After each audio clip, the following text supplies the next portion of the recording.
আসলে আপনাদের মাহফিল বড়সড় পরিসরে খোলা জায়গায় হতে পারত, সেখান থেকে বদলায়া আল্লাহ তাআলা আপনাদেরকে মসজিদে আনছে। নিঃসন্দেহে এটা খোলা ময়দান, এটাও আল্লাহর জমিন, এটাও আল্লাহর জমিন, কিন্তু এই দুই জমিনের মধ্যে আকাশ পাতাল তফাৎ। নবী পাক সাল্লাল্লাহু আলাইহি ওয়াসাল্লাম বলেন, খায়রু বিকাইল আরদ আল মাসাজিদ, জমিনের মধ্যে সবচেয়ে উত্তম ভূমি, সর্বোৎকৃষ্ট ভূমি হলো, জমিন হলো যেখানে মসজিদ। সেটা আল্লাহর নবী সাল্লাল্লাহু আলাইহি ওয়াসাল্লাম বলেন আরেক হাদিসে, আহাব্বুল বিলাদি ইলাল্লাহি মাসাজিদুহা, আল্লাহ তাআলার নিকট সবচেয়ে উত্তম নগরী, উত্তম জায়গা, মহব্বতের জায়গা মসজিদ। কাজেই মনে রাখতে হবে, কোরআনুল কারীমের মধ্যে আল্লাহ তাআলা একটা মূলনীতি বলছেন নবীজিকে। 23 বছরে আল্লাহ তাআলা নবীজি সাল্লাল্লাহু আলাইহি সাল্লামের উপরে শরীয়তের যত বিধান আল্লাহ তাআলা নবীজির উপরে নাজিল করেছেন, সেগুলোর মধ্যে সময়ের প্রেক্ষাপটে, অবস্থার প্রেক্ষিতে পরিবর্তন হয়েছে, আল্লাহই করছেন। প্রথমত একটা হুকুম ছিল, কিছুদিন পরে আল্লাহ তাআলা নতুন হুকুম দিয়েছে। এমন অনেক বিধান আছে, যেমন মনে করেন 5 ওয়াক্ত নামাজ যখন ফরজ হয়েছে, তখন প্রথম আল্লাহ নবী সাল্লাল্লাহু আলাইহি সাল্লাম আল্লাহ তাআলা আদেশ করছেন বাইতুল মুকাদ্দাস, মসজিদে আকসা, বর্তমানে ফিলিস্তিন যেটাকে বলে, ওইখানে ওই মসজিদ সুলাইমান আলাইহিস সালাম জিনদের মাধ্যমে যে মসজিদ নির্মাণ করেছিলেন, ওই মসজিদে আকসা বাইতুল মুকাদ্দাস, ওইটাই ছিল কিবলা। এটা আল্লাহর বিধান ছিল। তো রাসূলুল্লাহ সাল্লাল্লাহু আলাইহি সাল্লাম 5 ওয়াক্ত নামাজ ফরজ হওয়ার পর আল্লাহর নির্দেশে 16 মাস কিংবা 17 মাস, মানে প্রায় 1.5 বছরের কাছাকাছি, এই 16 বা 17 মাস নবী সাল্লাল্লাহু আলাইহি সাল্লাম বাইতুল মুকাদ্দাস মসজিদে আকসার দিকে ফিরে কিবলা ধরে নামাজ পড়ছে। 17 মাসের মাথায় আল্লাহ তাআলা রাসূলুল্লাহ সাল্লাল্লাহু আলাইহি সাল্লামকে বললেন, একদিন জোহরের নামাজ পড়া অবস্থায়, এখন থেকে কাবা ঘর মক্কার সেই ঘরের দিকে, মসজিদে হারাম, এটার দিকে ফিরে কিবলা বানিয়ে এখন থেকে নামাজ পড়ে। তাহলে বোঝা গেল আগের হুকুম কি হয়েছে, বদলাইছে, নতুন পরিবর্তন, নতুন হুকুম হয়েছে। আল্লাহ তাআলা নবীজি সাল্লাল্লাহু আলাইহি সাল্লামকে মক্কায় 13 বছরে বলছিলেন যে আপনি ইসলামের শুধু দাওয়াত দিবেন, শুধু আল্লাহর দিকে ডাকবেন, বিনিময়ে কাফের মুশরিক বিরুদ্ধবাদীরা যে কোনো রকমের প্রতিবাদ করুক, জুলুম করুক, নির্যাতন করুক, কষ্ট দেব, দুঃখ যন্ত্রণা যাই হোক, আপনি কোনো কিছুর জবাবে পাল্টা আপনি বা আপনার অনুসারী কাউকে দিয়ে আঘাত করবেন, আপনি শুধু বলেই যাবেন আর মাফ করে দেবেন। ফাফু ওয়াসফাহু, আল্লাহ তাআলা বলেন, হে নবী আপনি শুধু মাফ করেন, ক্ষমা করেন, হাত্তা ইয়াতি আল্লাহু বিআমরি, আমার নতুন আদেশ আসা পর্যন্ত। ফলে দেখা গেছে মক্কায় সীমাহীন জুলুম নির্যাতনের পরেও আল্লাহ নবী সাল্লাল্লাহু আলাইহি সাল্লাম কোনোদিন উনি কিংবা ওনার কোনো সাহাবী পাল্টা আঘাত কি করে না, ফিরে যায়। অথচ পাল্টা আঘাত দেওয়ার মতো উপযুক্ত লোক নবীজির কাছে ছিল হযরত ওমর রাদিয়াল্লাহু তাআলা আনহু। তিনি তো মক্কাতেই মুসলমান হয়েছেন এবং 40 নম্বর মুসলমান প্রথম দিকে। ওনারে বললেই তো উনি এক সাইড শোয়াই লেতে পারতেন। হযরতে আমির হামজা, নবী সাল্লাল্লাহু আলাইহি সাল্লামের চাচা, উনিও তো এই মক্কাতেই মুসলমান হয়েছেন। আবু বকর, ওমর, উসমান, আলী, তালহা, জুবায়ের, এরা সব মক্কার মুসলমান। তাহলে ওনারা প্রত্যেকেই যোদ্ধা ছিলেন। আরব দেশের মানুষের স্বাভাবিক যোগ্যতাই ছিল যুদ্ধ। এটা তারা ছোট বড় সবাই পারত, এটা তাদের একটা স্বাভাবিক তবিয়ত ছিল। আপনার আমাদের দেশে দেখবেন সাইকেল চালানো বলা যায় সবাই পারে, খুব কম সাইকেল চালাইতে পারে, এটাও পারে না, এরা একবারে বেকুব বলে। তাইলে এরকম আরব দেশে সবাই যুদ্ধ জানত তখনকার যুগে। এরকম উপযুক্ত যোদ্ধা বাহাদুর নবীজির সাথে ছিল, কিন্তু আল্লাহ তাআলা নিষেধ করছেন বলে এত জুলুম অত্যাচারের পরেও একটাও আপনার আঘাত ফিরায় দেয়। আল্লাহ তাআলা নিষেধ করলেন, ফলে শত জুলুম। হযরতে বেলাল, ওনাকে বুকে পাথর চাপা দিয়ে উত্তপ্ত বালুর মধ্যে ফেলে রাখছে, কিন্তু কেউ পাল্টা আঘাত করে না। হযরতে আম্মার, হযরতে ইয়াসির, ওনাদেরকে সীমাহীন নির্যাতন করছে মক্কায়। হযরতে সুমাইয়া, মহিলা সাহাবী, ওনাকে আবু জেহেল বর্ষা দিয়ে আঘাত করে শহীদ করে ফেলছে, হত্যা করে ফেলছে এই মক্কাতে। হযরতে জানিরা, একজন সাহাবী মহিলা, ওনার দুই চোখ উপড়ে ফেলে দিয়েছে। হযরতে মুসআব বিন উমাইর, ওনাকে উলঙ্গ করে মক্কার গলিতে গলিতে ঘুরাইছে বিবস্ত্র। তাহলে এত জুলুম নির্যাতনের পরেও পাল্টা আঘাত করে নাই কেন? আল্লাহ পাক অনুমতি দেন নাই। এই কারণে যখনই মদিনায় হিজরত করলেন, হিজরতের 6 মাসের মাথায় আল্লাহ তাআলা কোরআনের আয়াত নাযিল করলেন, নতুন বিধান দিলেন। উযিনা লিল্লাযীনা ইউকাতিলুনা বিআন্নাহুম যুলিমু। হে নবী, আপনার উপরে, আপনার অনুসারীদের উপরে বহুত জুলুম হয়েছে, আমি দেখছি। গত 13.5 বছর মক্কায়, 13 বছর আর এই 6 মাস, আজকে 13.5 বছর পরে আমি আল্লাহ তাআলা এখন থেকে আপনাকে প্রতিটা আঘাতের বদলায় পাল্টা আঘাত করার জন্য জিহাদের অনুমতি দিলাম। এখন থেকে যুদ্ধ শুরু করে আল্লাহ নবী সাল্লাল্লাহু আলাইহি ওয়াসাল্লাম সাথে সাথে রওনা দিয়েছেন, এবং এই আয়াত নাযিলের পরেই বদরের যুদ্ধ হয়েছে। আল্লাহ তাআলা মুসলমানদেরকে বিজয় দান করেছে। আমার বলার উদ্দেশ্য হলো, বিধান বদলাইছে, বদলাইছে না? প্রথম বলছে কি করবেন না, কোনো আঘাত। 13.5 বছর পরে বলছে এখন কি করবেন? ফিরাই দিবেন, জবাব দিবেন। তাইলে শরীয়তের বিধান এভাবে 23 বছরে আল্লাহর নবী থাকাকালীন, যেহেতু নবী আছে এখন, কাজে জিবরাইল আসবে, ওহী আসবে, কাজে চলমান, এই কারণে বিধান বদলাইছে। আচ্ছা, হাদিস থেকে উদাহরণ দেন। নবী সাল্লাল্লাহু আলাইহি সাল্লাম বলেন, সাহাবায়ে কেরামকে, হাদিসে আছে, প্রথম আল্লাহর নবী বলছিলেন, তোমরা কেউ কবর জিয়ারত করবা না। কি করবা না? লা তাজুরুল কুবুর, কবর জিয়ারত করবা না। প্রথম যখন ঈমানদার হয় সাহাবীরা, তখন কবরের সামনে দাঁড়াইলেও যেন শিরিকের সম্ভাবনা তৈরি না হয়, যে এটার সামনে দাঁড়াইয়া এটার কাছে কিছু চাই কিনা, এইরকম সম্ভাবনা। যেহেতু নতুন ঈমানদার, কিছুদিনের মধ্যে যখন ঈমান মজবুত হয়ে গেছে, আল্লাহ নবী সাল্লাল্লাহু আলাইহি সাল্লাম, নবীজি এবার বললেন, কুনতু নাহাইতুকুম আন জিয়ারাতিল কুবুর। সাহাবীরা, আমি তোমাদেরকে কবর জিয়ারত করতে নিষেধ করেছিলাম, ফাল আনা, এখন জুরুহা, তোমরা জিয়ারত করো, এখন অনুমতি দিলাম।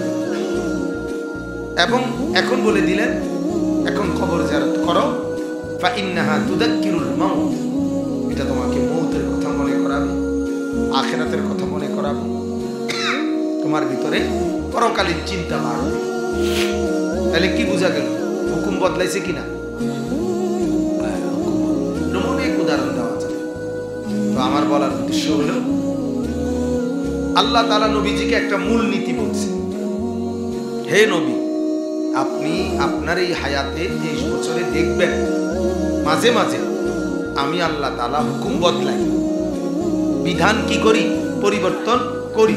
এতে ঘাবড়াবেন না, এতে মানসিকভাবে কোনো চিন্তাও করবেন না যে কথা লড়ে গেল, না কথা লড়ে নেই।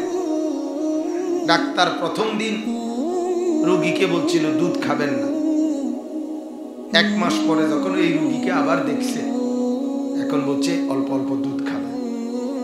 এখন আপনি যদি বলেন ডাক্তার সাহেব দেখি তো দুধ খাইতে বললেনই, তার এই 1টা মাস কেন বন্ধ থাকলো? তখন ডাক্তার বলল, আরে বেকুব আমি, তুমি বুঝবো কেন? তোমার শরীরের প্রথম অবস্থা ছিল কি আর এখন অবস্থা কি এটা আমি না বুঝি, তুমি বুঝবে। তাইলে প্রথম নিষেধ করা এটাও কল্যাণ, পরে অনুমতি দেওয়া এটাও কি, উভয়টার মধ্যে কি ঠিক? আল্লাহ তাআলা প্রথম যেই বিধান দিছেন এটাও কল্যাণ, কিছুদিন পরে বদলাইয়া যে বিধান দিছেন সেটাও কি। আল্লাহ তাআলা বললেন, নবী আপনাকে আমি যখনই কোনো বিধান বদলাবো, নতুন হুকুম দেব, আপনি চিন্তা করবেন না, বরং এটা মনে রাখবেন নাতি বিখাইরিম মিনহা আও মিসলিহা, এই কথাটা বলার জন্য। অর্থাৎ আমি পরবর্তী বিধানটা পূর্বের বিধানের চাইতে উত্তম, এটার চাইতে ওইটা আরো উত্তম হেঁটেই দেব, অথবা কমপক্ষে সমান সমান, কমপক্ষে সমমানের বিধান দেব আরেকটা, অথবা আগেরটার চাইতে নতুনটা আরো কি হবে, ভালো, আরো উত্তম। এটা মনে রাখছি, কাজেই কোনো প্যারেশান হবে না। এখন এই কথাটা বলে আমার উদ্দেশ্য হইল যে আপনারা জমিনের মধ্যে খোলা জায়গায় বড়সড় প্যান্ডেল করে মাহফিলটা করতেন, এটা ইচ্ছা ছিল, পরিকল্পনা ছিল, আয়োজন ছিল, সব কিছু ছিল, পরিবেশ পরিস্থিতি সব কিছু মিলাইয়া আল্লাহ তাআলা আপনাদেরকে মসজিদে ঢুকাইছে, ঠিক না? তো আল্লাহ যেন বলতেছে, বান্দা ঘাবড়াইও না, ওইখান থেকে এখানে অনেক উত্তম। আগের হুকুম বদলাইয়া নতুন যেখানে দিছি এটা আগেরটার চাইতে কি দিছি, উত্তমটা। ওমান দাখালাহু কানা আমিনা, আল্লাহ বলেন মসজিদে আমার ঘরে যে ঢোকে সে নিরাপদ, কানা আমিনা, সে নিরাপদ হয়েছে। অতএব আল্লাহ তাআলা নিরাপত্তার জায়গা আল্লাহ তাআলা আমাদেরকে ঢুকায় দিলেন, বলেন আলহামদুলিল্লাহ। এই বিছানা আল্লাহর বিছানা, ঘর আল্লাহর ঘর। আল্লাহ রাসূল সাল্লাল্লাহু আলাইহি ওয়াসাল্লাম বলেন মাগফিরাত দেয় আর বিপুল পরিমাণ গুনাহ মাফ করে দেয়। এজন্য মসজিদে ঢুকলেই গুনাহ মাফ, মসজিদে ঢুকলেই কি মাফ হয়, আল্লাহ তাআলা গুনাহ মাফ করে। এজন্য আমরা কোনোভাবেই ঘাবড়াবার কোনো, মন খারাপ করার কোনো উচিত না। দ্বিতীয় কথা হলো আল্লাহ তাআলার উভয় ফয়সালার উপরে রাজি থাকা, এটাকে ঈমানদার বলে। এরে বলে মুমিন। মুমিন সুখেও আল্লাহকে মনে রাখবে, কষ্ট আর পেরেশানিতে তখনও কাকে মনে রাখবে, পাইলেও আলহামদুলিল্লাহ, না পাইলেও কি। অতএব আপনারা যদি বড়সড় আয়োজন করতে পারতেন তাহলে আপনাদের কাছে আরেকটু ভালো লাগতো। এখন সেরকম আয়োজন করতে পারেন না, একটু কষ্ট লাগবে। উভয় অবস্থাতেই আল্লাহর উপরে রাজি থাকেন, তাহলে বিনিময় কথা বুঝছেন। আপনি মনে করেন ওই যে অনেক সময় হয় যে বৃষ্টি হয়েছে, মাহফিল আর করা গেছে, তো আমরা অনেক সময় বলে বৃষ্টি ডায় খাইয়ে দিল, বৃষ্টি ডায় আমরা মাহফিলের একবারে লন্ডভন্ড করে দিই। আর তার মানে আপনি বৃষ্টিটারে যে অপছন্দ করলেন, অথচ বৃষ্টিকে আল্লাহ তাআলা তো বলছে এটা আমার রহমত। বৃষ্টি কি গজব? তো আল্লাহ তাআলা তো কোরআনে বলছেন আমি বৃষ্টি নামাই, আকাশ থেকে অঝরে বৃষ্টি নামাই, আর এর দ্বারা তোমাদের জমিন ছিদ্র করি, আর তোমাদের সমস্ত ফসল, উদ্ভিদ, গাছ, চারা, বীজ, দানা এই বৃষ্টির পানির ফোঁটায় জমিন ছিদ্র করে তার তলদেশ থেকে তোমাদের সমস্ত খাদ্য খাবার এবং তোমাদের চতুষ্পদ জন্তু জানোয়ারের খাদ্য খাবার সব আমি উৎপাদন করি। আন্না সাবাবনাল মা'a সাব্বা সুম্মা শাকাকনাল আরদা শাক্কা ফাআববাতনা ফীহা হাব্বা ওয়া আইনাবান ওয়া কাদবা ওয়া যাইতুনান ওয়া নাখলা ওয়া হাদাইকা গুলবা ওয়া ফাকিহাতান ওয়া আব্বা মাতা'আল লাকুম ওয়া লিআনআমিকুম। আল্লাহ বলেন আমি সব খাদ্য, সব ফসল, সব বীজ, সব দানা, সব গাছের চারা, সব কিছু তোমরা জমিনের মধ্যে লাগাও বা কিংবা ফেলো, আমি ওইটাকে তোমার জন্য আবার ফসলে রূপান্তর করি এই বৃষ্টির পানির ফোঁটা দিয়ে।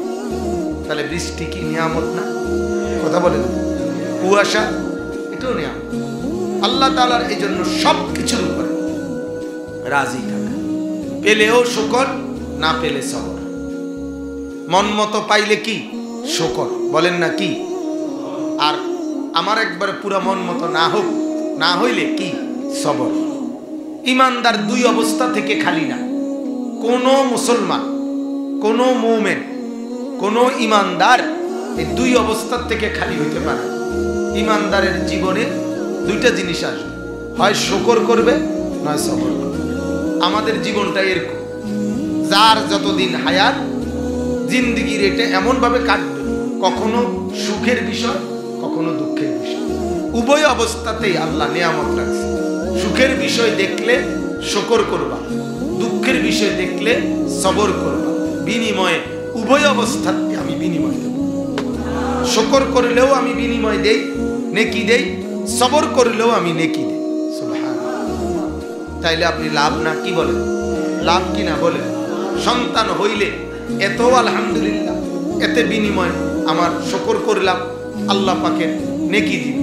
আবার সন্তান মারা গেলে ইন্না লিল্লাহ এটাও বললাম, সবর করলাম, এটা তো আল্লাহ তাআলা বিনিময় দেবে। তাহলে উভয় অবস্থাতেই কি আছে? বিনিময়। মুমিনের জন্য হাদিসের মধ্যে আছে, আল্লাহর নবী সাল্লাল্লাহু আলাইহি সাল্লাম বলেন, আজাবান লি আমরিল মুমিন।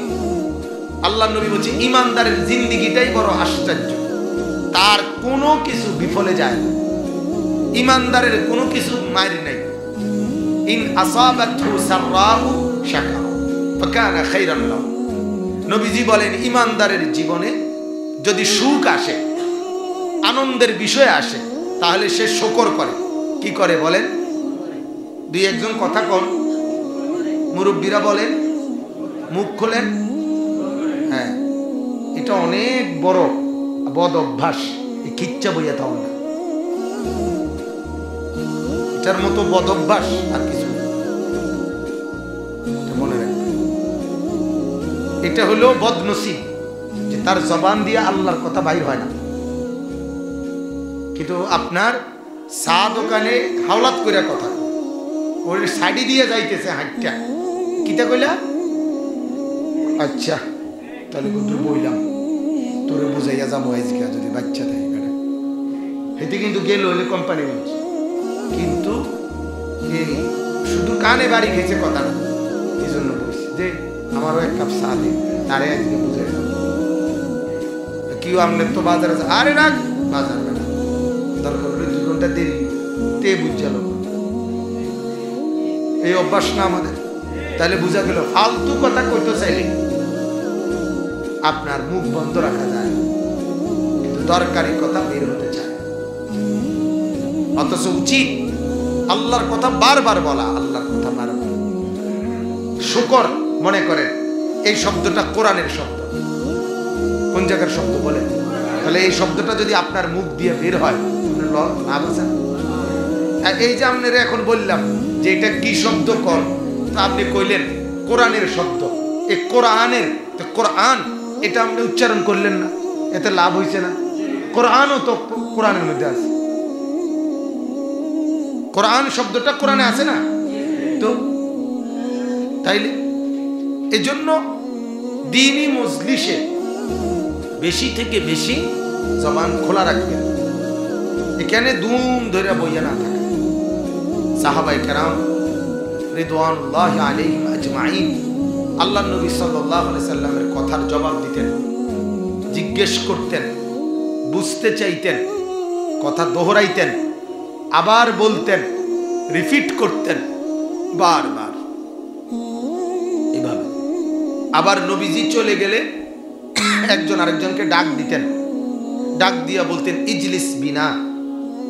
সাহাবীরা একজন আরেকজনকে বলতেন ভাইজান আপনি আমার পাশে বসেন তো, নুমিনু সাআতান, কিছুক্ষণ লন, ঈমানের কথা বলি, নবীজির কথাগুলো মুযাকারা করি, ঈমান বাড়ে। এটা সাহাবায়ে কেরামের আদত, অভ্যাস ছিল। এক সাহাবী ওই আপনার সিরিয়া শাম দেশে এক সাহাবী বেঁচে আছে, ওখানে থাকতেন। উনি শুনছে, ওনার কাছে একটা হাদিস আছে যেটা আল্লাহর নবী থেকে শুনছে উনি, কিন্তু উনি এটা শোনে নাই। হাদিস আমরা নিজে পড়ছি। 1 মাসের পথ সফর করে তিনি গেছেন ওই সাহাবীর কাছে, হযরতে জাবের। তো শুধু এই একটা হাদিস শুনবেন। আচ্ছা, উনি এই হাদিস এটা এনে শুনছে, মানে মদিনায় উনি শুনছে নবীজির ইন্তেকালের পরে আর কি, কিন্তু উনি আবার ওইখানে গেছে শুধু এই কারণে যে এই কথাইটা নবীজির থেকে শুনছে যিনি সরাসরি, উনি হেনে থাকে। আমার কথাটা বুঝছেন নি? কথাটা তো মূল কথা শুনে এলাইছে, কিন্তু ওই উনি নবীজির থেকে শুনছে, এই কারণে ওনার ইচ্ছা হয়েছে যে যিনি রাসূলুল্লাহ সাল্লাল্লাহু আলাইহি ওয়াসাল্লাম থেকে সরাসরি শুনছে আমি তাতে শুনব। শুধু এই নিয়তে 1 মাসের পথ সফর করে ওই হাদিস শুনে আবার 1 মাসের পথ সফর করে মদিনায় ফিরে আসে। শুধু একটা হাদিস, একটা হাদিস। এই ছিল সাহাবায়ে কেরামের জজবা। তন্ন তন্ন করে নবীজির কথাগুলো খুঁজতেন, বলতেন, মুযাকারা করতেন, নিজেদের মধ্যে চর্চা করতেন। আজকে আপনার দেখা গেছে কত মুরব্বী মানুষ চুপ হয়ে বসে থাকে, এই নাতি সামনে, ছেলে সামনে, ভাগিনা সামনে, আহারে বদনসিবে, একটা মুখ দিয়ে কুদ্দুর এই কথাটাও কয় না যেন বাবা কুদ্দুর কালেমাটা কইছে, চাই তুমি ওকে সূরা শোনাও, চাই একটা সূরা তোমার দাদাই কইয়া দেই, চাই হ্যাঁ কি আসছে। আমার স্পষ্ট মনে আছে, আমার নানি, আমি ছোটবেলায় যখন পড়ালেখা করতাম, আমার নানি অনেক বয়স পাইছিল, 100 বছরের মতো। আমার নানিরে আমি যখনই নানার বাড়ি বেড়াইতে যাইতাম, আমরা বেশিরভাগ বেড়াইতাম নানার বাড়ি, গেলেই নানির কাছে গেলেই নানি বলতো নাতি ওকে সূরার তরজমা কও না, সব সময় কইতো। আমি অনেক সময় এমন হইতো নানি মারা গেছে, আল্লাহ আমার নানিকে জান্নাতবাসী করুন। তো আমি গিয়ে আগে কইতাম নানি আইছি, কিন্তু শুনেন বেড়াইতাম আইছি, আপনার তো একটা অভ্যাস, আইয়া সাইতে না সাইতে আপনি কইবেন নাতি চাই তরজমা কও, এটি করতেন না, আমি আইছি বেড়াইতাম। তখন ছোট ছিলাম তো, নানি কইতো, আমার মনে আছে, নাতি তোমার লেগে টাকা রাখছি, নানি টাকা রাখছি শুনাই, তো চিন্তা করবো তো লাভ, তো তখন শুনাইতাম, ছোট ছিলাম তখন। তাইলে আমার বাজান রাগ হইয়া, মানে মূল কথা হলো এই জবান আল্লাহর কথা বলার জন্য খুললেই লাভ, কথা বুঝছেন না? খুললেই, ফালতু কথার জন্য এই জবান খুললেই লস, খুললেই লস। আল্লাহর নবী সাল্লাল্লাহু আলাইহি সাল্লাম বলেন কুল খায়রান, আল্লাহর নবী বলেন যা বলো ভালো বলো, ওয়া ইল্লা ফাসমুত, আর নাই তো চুপ থাকো। কোরআনুল কারীমের মধ্যে আল্লাহ তাআলা বলেন ইয়া আইয়ুহাল্লাযীনা আমানুত্তাকুল্লাহ ওয়া কুলু কাওলান সাদীদা। আশ্চর্য আয়াত এটা। আল্লাহ বলে হে ঈমানদার, আমি আল্লাহকে ভয় করো এবং এই জবান দিয়ে যা বলো সব সত্য বলিও। কি বলিও? সঠিক বলিও। আল্লাহ বলেন তুমি এই একটা কাম ঠিক রাখবা, আমি ওয়াদা দিচ্ছি ইউসলিহ লাকুম আমালাকুম, তোমার সমস্ত কাজ আমি ঠিক করে দেব। ওয়া ইয়াগফির লাকুম যুনুবাকুম, সব গুনাহ আমি মাফ করে দেব। তুমি শুধু জবান ঠিক রাখবে। কি ঠিক রাখবা? জবান। জবান ঠিক, আমি সব ঠিক করে দেব। বলেন আলহামদুলিল্লাহ। আমরা হাদিসে পড়ছি আল্লাহর নবী সাল্লাল্লাহু আলাইহি সাল্লাম বলেন, যখনই কোনো আল্লাহর বান্দা প্রতিদিন সকালবেলা যখন ঘুম থেকে ওঠে, তখনই তার পুরা দেহের অঙ্গ প্রত্যঙ্গ তার জবানের কাছে, জিহ্বার কাছে আবদার করে, একটা আবেদন করে। আবেদন করে বলে, ভাইজান আপনি ভালো থাকেন, সারাদিনে যদি আপনি সঠিক রাস্তায় থাকেন, সঠিক জায়গায় কথা জিহ্বা ব্যবহার হয়, তাইলে আমরা পুরা অঙ্গ প্রত্যঙ্গ সঠিক পথে ব্যবহার হব। আপনি নষ্ট হয়ে গেলে, বেঠিক হয়ে গেলে, আমরা পুরা বডি উল্টা পথে চলব। এই জন্য আপনার কাছে অনুরোধ, আপনি ঠিক থাকেন। এই জন্য বেশি থেকে বেশি, বেশি থেকে বেশি আল্লাহর কথা বলা, রাসূলের কথা বলা, দ্বীনের কথা বলা। আলহামদুলিল্লাহ, এই বলার দ্বারা একসময় আল্লাহর কথা বুঝাবার যোগ্যতা, দক্ষতা আল্লাহ দিয়ে।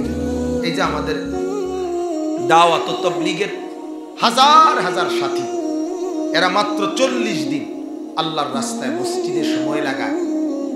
40 দিনে একটা রিক্সাওয়ালা, ঠেলাওয়ালা, সামান্য মানুষ, কিন্তু 40 দিন ঈমান আমলের কথা শুনতে শুনতে 40 দিনের মাথায় দেখা যায় সে নিজেও ঈমান আমলের মুযাকারা করতে পারে, দাঁড়াইয়া সুন্দর কইতে পারে, বলতে পারে, বুঝাইতে পারে। মাশাআল্লাহ। তাইলে বুঝা গেল এই জবানে আল্লাহ তাআলা তখন বরকত দিয়ে দেয় যখন আল্লাহর কথা সে বারবার বলে, আল্লাহর কথা বারবার শুনে, উচ্চারণ করে। জন্য ফিকির করবেন, বলেন ইনশাআল্লাহ। তো আমি এই জন্য বললাম, এতক্ষণের আসলে লম্বা কথা হলো, মূল বিষয়টা হলো এই যে আল্লাহ তাআলার ফয়সালার উপরে আমরা রাজি। মনে আছেনি? আমার মন মতো পেলে শুকর, আমার মন মতো না পাইলে, কথা বলেন না, সবর। কি? সবর। সবর, শুকর, সবর, শুকর, সবর। মুমিনের পরিচয় দুইটা। মুমিনের কোনো হতাশা নাই, মুমিনের কোনো পেরেশানি নাই, মুমিনের কোনো আফসোস নেই। কারণ আমার জন্য যেহেতু নেকির ব্যবস্থা আছে, আমার ফুত জন্ম নিলেও আমার লাগে নেকির সুযোগ আছে, আমার ফুত মরিলেও আমার নেকির সুযোগ আছে। আমি জন্ম নিলে কমু শুকর, আর মরলে কমু সবর। আর আল্লাহ বলছে দোনোটাতেই আমি নেকি দেব, শুকরেও নেকি, সবরেও কি। তাহলে আমার লস কি? আমার হতাশ হওয়ার কি আছে? এজন্য সব সময় মনে রাখবেন, জবানে আলহামদুলিল্লাহ বলা হর হালাত অনেক বড় নিয়ামত। আহা, যাকে আল্লাহ তাআলা এই নিয়ামত দিছে, তারে দুনিয়ার বাদশাহী না, সারা পৃথিবীর বাদশাহী, যে তার দিল শান্ত, তার দিল শান্ত, তার দিল শান্ত। এই বেলা পেট ভরে খাইছে, হ্যাঁ শুকর। এই বেলা খানার একদম অসুবিধা, সবর। আল্লাহ নবী সাল্লাল্লাহু আলাইহি সাল্লাম, নবীজি আল্লাহ পাকের কাছে এটা বলছে, আবেদন জানাইছে। আল্লাহর নবী নিজে বলছে, আল্লাহ আমি আমার জীবনটা এভাবে পার করতে চাই। আশবাউ ইয়াওমান আশকুর, এক বেলা, একদিন পেট ভরে খাবো, এক বেলা শুকর করব। কি করব? ওয়া আজুউ ইয়াওমান, আরেক বেলা ক্ষুধার্ত থাকবো। ওয়া আতাসাব্বারু, এবং সবর করব। আল্লাহ, শুকর করব যে বেলা পেট ভরে খাবো, সবর করব যে বেলা ক্ষুধার্ত থাকবো। ফলে শুকরের নিয়ামত পাবো, সবরের নিয়ামত পাবো। এটা নবীজির তামান্না ছিল। এজন্য হাদিসের মধ্যে আছে, আম্মা জান আয়েশা রাদিয়াল্লাহু তাআলা আনহা, নবীজির স্ত্রী বলছে, আল্লাহর নবী সাল্লাল্লাহু আলাইহি সাল্লাম মৃত্যু পর্যন্ত কোনোদিন উনি বলছেন আমি দেখি নাই যে 2 বেলা পর পর পেট ভরে আল্লাহর নবী খাবার খেয়েছেন। উনি কসম করে বলছেন আমি এমনটা দেখি রাসূলুল্লাহ সাল্লাল্লাহু আলাইহি সাল্লামকে আমি দেখি 2 বেলা কোনোদিন তিনি পেট ভরে খানা খায় পর পর। আহা, এই পরিমাণ জিন্দেগি পার করছে। 3 মাস আল্লাহর নবীর স্ত্রী আয়েশা বলছে চুলায় আগুন জ্বলে, কোন বিবির ঘরে শুধু খেজুর আর পানি দিয়ে জিন্দেগি পার করছে। 14 দিন পেটে পাথর বেঁধে মাটি খনন করছে। হ্যাঁ, এই জন্য এই ফিকির করা চাই। আমরা আলহামদুলিল্লাহ করতে পারছেন, বড় করতে পারতেন, ছোট হইছে, আল্লাহর ঘরে হইছে, সব অবস্থায় আমরা আল্লাহ পাকের উপরে রাজি। ঠিক আছে না ইনশাআল্লাহ? আমি ব্যক্তিগতভাবে এই জন্য এটা বলি, কোনো পরোয়া নেই, আল্লাহর কথা বলাটাই শুধু মাকসাদ। আমার আমার আমার তো এটা দাওয়াত ছিল, ঠিক আছে না? কিন্তু আমি এটা এতটা জিজ্ঞাসা করা বা এত ফেসাফেসি করা কিছু নেই, এটা নিয়ে এত টেনশন নেই। প্যান্ডেল কই, স্টেজ কই, আমি বক্তা কই, আমার নাম কই, ঠিকানা কই, না কিচ্ছুর দরকার, কোনো কিছুর দরকার। আল্লাহর কথা বলতে পারলেই লাভ, বলতে পারলেই লাভ, বলতে পারলেই লাভ। কবি ইধার কবি উধার, কবি জমি পর, কবি আরশ পর, কবি দর বদর, কখনো এদিকে কখনো সেদিকে, কখনো নিচে কখনো উপরে, কখনো দুয়ারে দুয়ারে দুয়ারে দুয়ারে, সর্বত্র আল্লাহর কথা বলা, এর মধ্যেই কামিয়াবি। এর মধ্যে কি বলেন না, কামিয়াবি। আল্লাহর নবী সাল্লাল্লাহু আলাইহি সাল্লাম দেখছে মেলা, মিনার পাশে ওকাজের মেলা, মানুষগুলো মেলার মধ্যে খেলতামাশা করতেছে। নবীজি সেই পাশে গিয়ে ওই মেলার মানুষগুলোকে আল্লাহর দ্বীনের দাওয়াত দিচ্ছে। মুজান্না আরবের আরেকটা জায়গা, ওইখানে মানুষ বাজার বসাইছে, খেলনা খেলতামাশার আসর বসাইছে। আল্লাহর নবী সেখানে গিয়েও কালেমার দাওয়াত দিচ্ছে। আমার ভাই, এই জন্য দাওয়াতের একক কোনো পদ্ধতি নেই, দাওয়াতের একক কোনো কি নাই। অর্থাৎ 10x10 প্যান্ডেল, কমপক্ষে 200 পোস্টার, 4টা হরন, একটা স্ট্যান্ড ছাড়া কি হইতো না, ওয়াজ হইতে না, এইরকম কোনো নিয়ম নাই, এমন কোনো নিয়ম নেই। বরঞ্চ আল্লাহর কথা একজন শুনুক, 100 শুনুক, লক্ষ শুনুক, একবার শুনুক, 100 বার শুনুক, 1 ঘন্টা শুনুক, 1 মিনিট শুনুক, যেভাবে হোক আল্লাহর কথা বলতে পারার মধ্যেই কামিয়াবি। ওয়ামান আহসানু কাওলাম মিম্মান দাআ ইলাল্লাহ, আল্লাহ বলে তার চাইতে উত্তম আর কেউ নাই, আর কেউ হইতে পারে না, যার জবান এরকম যে সে আল্লাহর দিকে ডাকে। সে কার দিকে ডাকে বলেন না? তাহলে এখানে কোনো মাইক স্ট্যান্ডের কথা কওয়া হয়েছে? কথা বলেন না, আল্লাহর কথা বলতে থাকা। কোনো রাত নাই, কোনো দিন নাই, কোনো সকাল নাই, কোনো দুপুর নাই, কোনো বিকাল নাই। আমি আসরের নামাজের পরে বয়ান করছি ব্রাহ্মণবাড়ি, আজকে ওইখান থেকে আসছি, আমি আসর থেকে মাগরিব ওইখান থেকে আসছি, আবার এখানে আইসে আসার জামাত ধরছি আলহামদুলিল্লাহ। আবার আমি ভাবছি আসার পর পরই বয়ান করতে বলছি, আমি এনে বলছি, আবার কইছে না হুজুর এই খতিব সাহেব হুজুর একটু কথা বলি, ঠিক আছে, আবার গিয়ে বলছি। মানে উদ্দেশ্য হলে কথা বোঝানো যে কোনো নিয়ম কানুন নাই, এত নিয়ম প্রণের সময় নাই।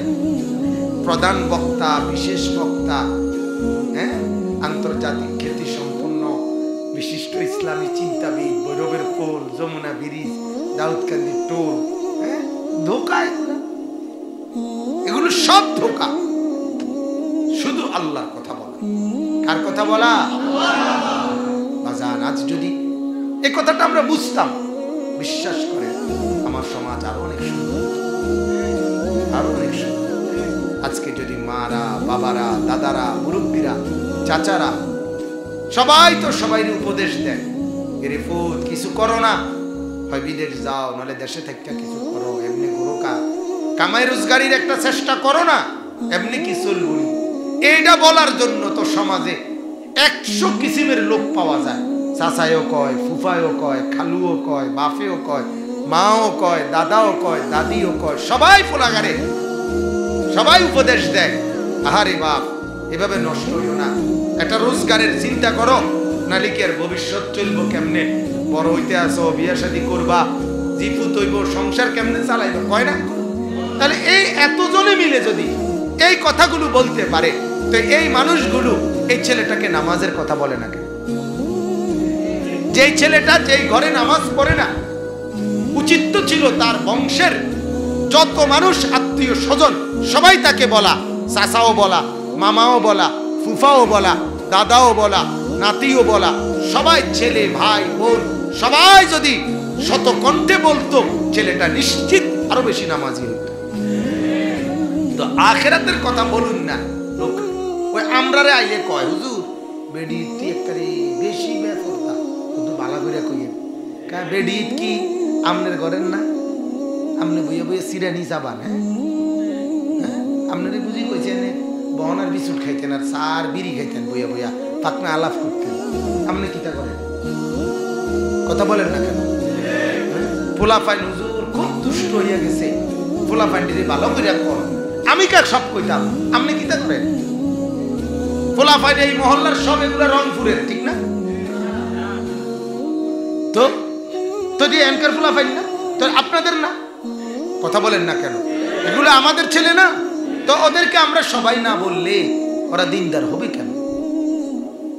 ওরা কিভাবে দিনদার?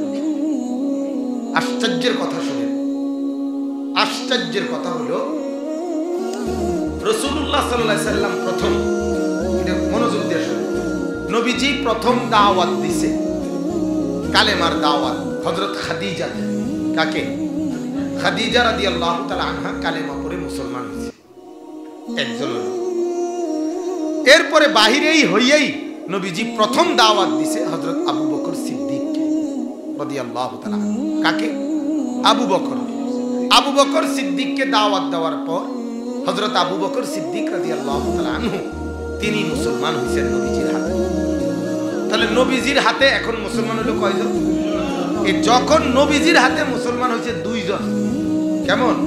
তখনই এই আবু বকর রাদিয়াল্লাহু তাআলা আনহু মুসলমান হয়েই অল্প সময়ে 7-10 দিনের ভিতরেই উনি পরবর্তী 6 জন লোককে মুসলমান বানাইয়া নবীজির সামনে পেশ করেছে। আবু বকর, ওসমান, তালহা, জুবায়ের, আব্দুর রহমান ইবনে আউফ, জুবায়ের ইবনুল আওয়াম, এই জলিলুল কদর সাহাবী, এরা সব আশারায়ে মুবাশশারা, বুঝছেন হাসান? এরা সবাই মুসলমান হয়েছে আবু বকরের দাওয়াত। জানেন এটা? এটা তো শুনছেন না অনেক। আবু বকর সিদ্দিকের দাওয়াতে এরা মুসলমান। তাহলে উনি নবীজির থেকে শুনবার পর বিষয়টার কি গুরুত্বটা দিছে যে আমিও আর বইয়া থাকুম কি লাগা, এবার আমিও কি দিতে থাকি দাওয়াত। এইভাবে না গাইছে কামটা, নাইলে কি হইতো আপনি মনে করেন? তিনি একা যদি আপনার এই লক্ষ কোটি কোটি মানুষ গোটা পৃথিবীর মুসলমান বানাইতে হইতো তো হুঁশ থাকলো কতশো বছর হায়াত লাগতো। তাই আল্লাহ তাআলা বুঝাই দিছে, আমার বন্ধু মাত্র 23 বছরে দিবা রাত্রি খাইটা একদল লোক বানায় দিছে সাহাবী। এবার এদেরকে বলছে এই মিশন তোমরা ছড়াইয়া দাও। সাহাবীরা অল্প সময়ের ব্যবধানে গোটা পৃথিবীতে ইসলামের প্রচার করে দিছে। আপনারা আশ্চর্য হবেন, সমস্ত কিতাবে আছে বিদায় হজ্জের ভাষণে রাসূলুল্লাহ সাল্লাল্লাহু আলাইহি ওয়াসাল্লামের সাথে হজ করছে বিদায় হজ্জে 10ম হিজরি, যেটার ব্যাপারে আমি এখন বলবো। এই আয়াত পড়ছি যেখান থেকে কমপক্ষে 1.25 লাখের চাইতে বেশি সাহাবী, 1.25 লক্ষর বেশি সাহাবী নবীজির সাথে শুধু হজ করছে। কিন্তু যখনই আল্লাহর নবী বলছে আমার এই দ্বীন, আমার এই দাওয়াত পৃথিবীতে ছড়াইয়া দিবা, ওনারা এই যে বাইর হইছে, পৃথিবীর ইতিহাসে আজ পর্যন্ত 1 লাখ সাহাবী, 50,000 সাহাবী, 40,000 সাহাবী এর নামওয়ালা পৃথিবীতে কোনো কিতাব নেই। আছে? কোন কিতাবে নাই। এই লক্ষ সাহাবী আর নাম দাম পরিচয় প্রধান বক্তার বিশেষ বক্তার লাগে কি করে রয়েছে না, বইয়া রয়েছে না, ওনার কোন নাম কেউ জানে না, কেউ জানে না। কিন্তু আল্লাহর দ্বীন তারা জমিনের সর্বত্র পৌঁছায় গেছে। আজ পৃথিবীতে এমন বহু জায়গায় এমন হাজারো সাহাবীর কবর আছে যারা পৃথিবীর কেউ জানে না যে এটা একজন সাহাবী। অল্প কিছু সাহাবীর কবরে না খবর আছে, বাকিদের তো খবর নাই। ওনারা রাসূলের এই জিম্মাদারি কাঁধে তুলে নিয়েছে। এই জন্য বাপ আমি অনুরোধ করছি, এটাই আমার দিবানিশির মূল বক্তব্য।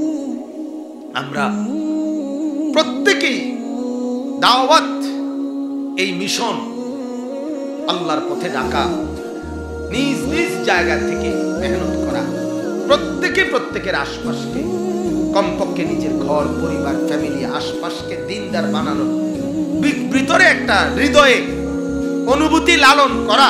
বিশ্বাস করেন, মুসলমান যে পরিচয় দেয় তাদের প্রত্যেকের দায়িত্ব।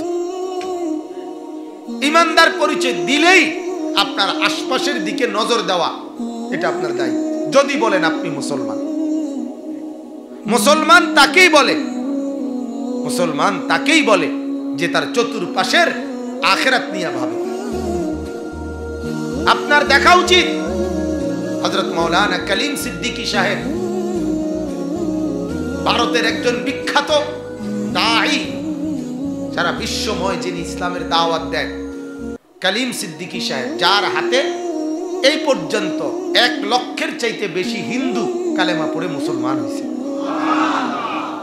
বাবরি মসজিদ যে ভাঙছিল, সর্বপ্রথম বাবরি মসজিদ যে ভাঙছিল, প্রথম কোপ যে দিছিল, এই বাবরি মসজিদ ভাঙার পরে উনি সিদ্ধান্ত নিয়েছিলেন আমি শুধু বিধর্মীদেরকে দাওয়াত দেব।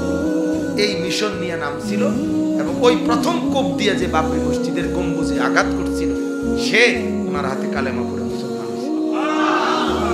আহমেদ, মোহাম্মদ আহমেদ তার নাম, আগে ছিল বলবীর সিং।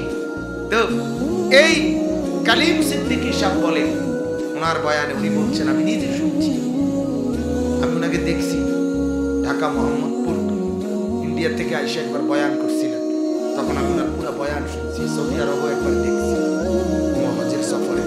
তো উনি বলেন যে আল্লাহর কসম ভাইরা, আমার চতুর্পাশে কোন বিধর্মী যখন মৃত্যুবরণ করে, আমার চোখ দিয়া পানি ঝরে। কেন? এই কারণে পানি ঝরে যে হায়, আমার আল্লাহর এই বান্দাটা তো ঈমান ছাড়া কবরে গেল। আরে আমি তো তারে বলতে পারলাম না, আরে আমি তো তারে বুঝাইতে পারলাম না। এতটুকু দরদ লালন করে। আর সেখানে আপনার চোখের সামনে আপনার মহল্লার মুসলমান ছেলেগুলো 1 ওয়াক্ত নামাজ না পড়ে সারাটা দিন ঘুরে, আপনার কলিজার মধ্যে একটু আফসোসও লাগে না? আহা, এটা কিটা করছে? আপনারাই ভাবেন না বাজান, যে এরা বইছেন তারাই ভাবেন। একটাবার বলেন, আপনি জানেন স্পষ্ট যে বেনামাজির শাস্তি জাহান্নাম, আপনি জানেন না? তাহলে আপনার মহল্লার এই ছেলেগুলো কখন নামাজ পড়ে? এজন্য এটা ভাবেন আপনারা। আমরা এটা বুঝাইতে চাচ্ছি বারবার যে একজন মুসলমানের কলিজার ভিতরে আল্লাহ তাআলা এই পরিমাণ দরদ, ফিকির, মহব্বত, অস্থিরতা, এটা থাকা জরুরি যে একটা আল্লাহর বান্দাও যেন কালেমা ছাড়া, ঈমান ছাড়া, জান্নাতের পুঁজি ছাড়া যেন কবরে না যায়। এই ভাবা উচিত। আমাদের কুমিল্লার একজন বড় বুজুর্গ আছেন, বদরপুরের হুজুর হযরত মাওলানা ইলিয়াস সিদ্দিকী বদরপুরি, দামাত বারাকাতুহুম, বড় আল্লাহওয়ালা বুজুর্গ পীর সাহেব, নানুপুর হযরতের খলিফা। তো হুজুরকে আমি দেখছি দোয়া করতে। আমি ওনার সাথে একবার 10 দিন এতেকাফ করছি, রমজানের শেষ 10 দিন। তো হুজুরে দেখতাম দোয়া করত, দোয়ার মধ্যে বলতো, হুজুর আল্লাহকে বলতো, আল্লাহ আমার দিলের তামান্না পৃথিবীর সমস্ত মানুষকে যেন আমি মেহমানদারি করতে পারি, আপনি আমার এমন তৌফিক।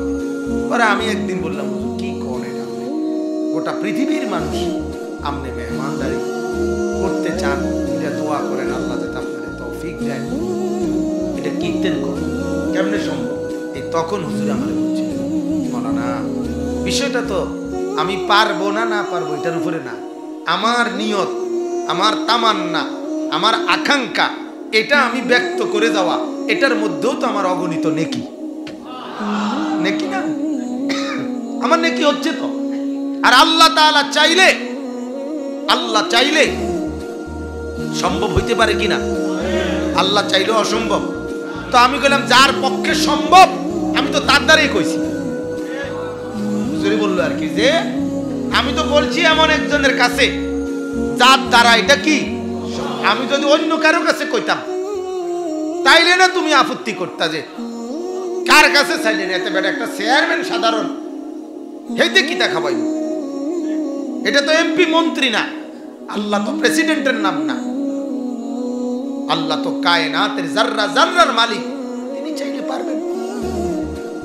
এজন্য বাপ আমাদের কলিজার ভিতরেও থাকা উচিত যে গোটা পৃথিবীর মানুষকে যেন আমি আলোর পথ ইসলামের পথে ডাকতে পারি, আল্লাহ আমাকে এমন তৌফিক দান করে, এটা আমাদের চাওয়া উচিত।